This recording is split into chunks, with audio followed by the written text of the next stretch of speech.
Aloha, beloveds. Thank you so much for tuning in. I'm really appreciating this day and slowing down a lot. It seems really important right now. I'm just encouraging more presence. I have been working with medicine here in Mexico, and one of the deep lessons I've learned through communing in that way is the concept of, or the awareness of interfacing. So interfacing with the medicine. I've learned that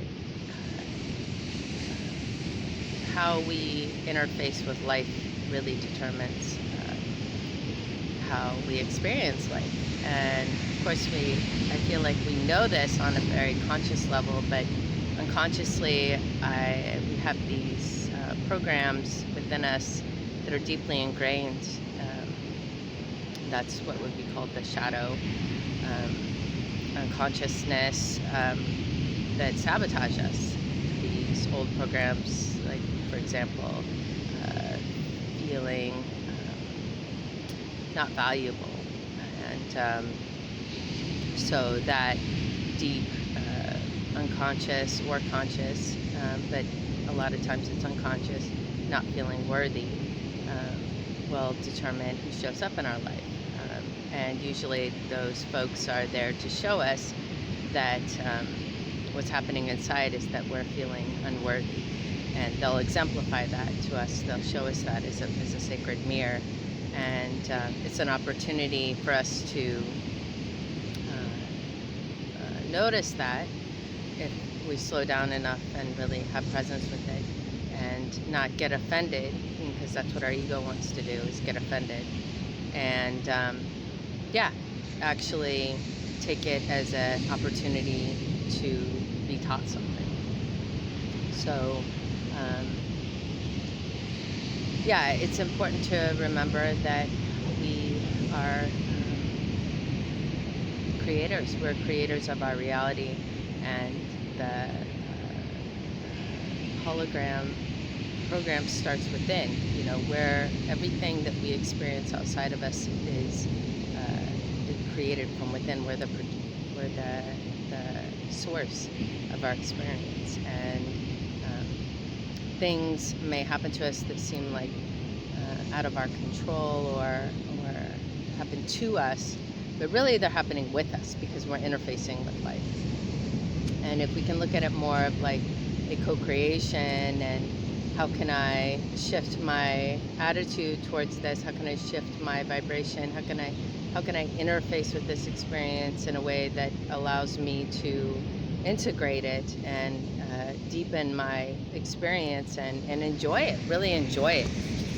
Because life is so precious, so beautiful, so multifaceted and amazing.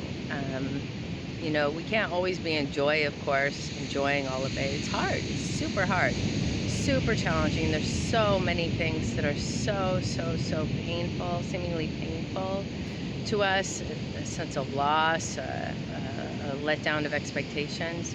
But the more we can just observe and witness and behold it, behold this beautiful sacred life, and just appreciate all of the gloriousness, all of the pain and the seemingly suffering.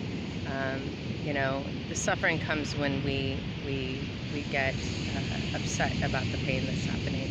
But the more we can just go into the pain, it becomes even a pleasure to experience that as well, because it's another facet of life, and it's gorgeous and beautiful.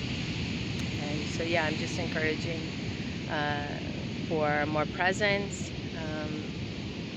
more observation, more of a witnessing as opposed to clinging.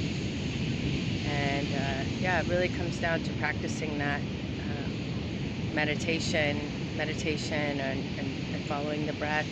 So important not to get entrenched in our egoic mind and our thoughts and our projections.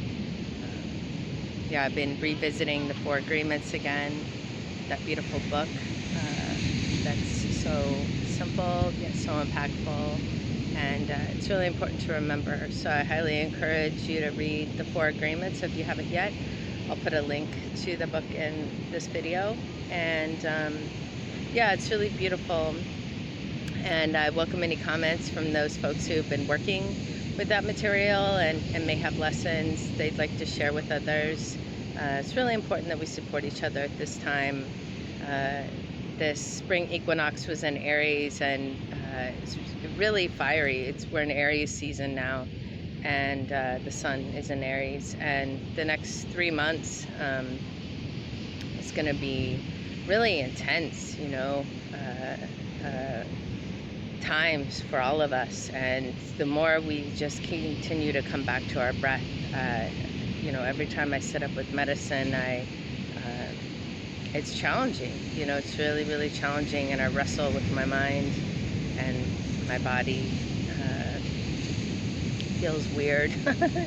And it's just coming back to the breath, you know, just coming back to the breath, remembering that have that lifeline to life. It's literally a lifeline, the breath. So I encourage you to find a breath that works for you.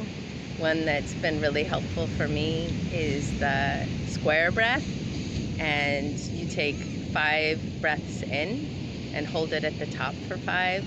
I picture a square, and then release, breathe out for 5. I count to 5, and then hold it at the bottom for 5, and just keep doing that. And it's actually a breath that's really beautiful for calming down the nervous system, the parasympathetic nervous system. It's been extremely helpful for me.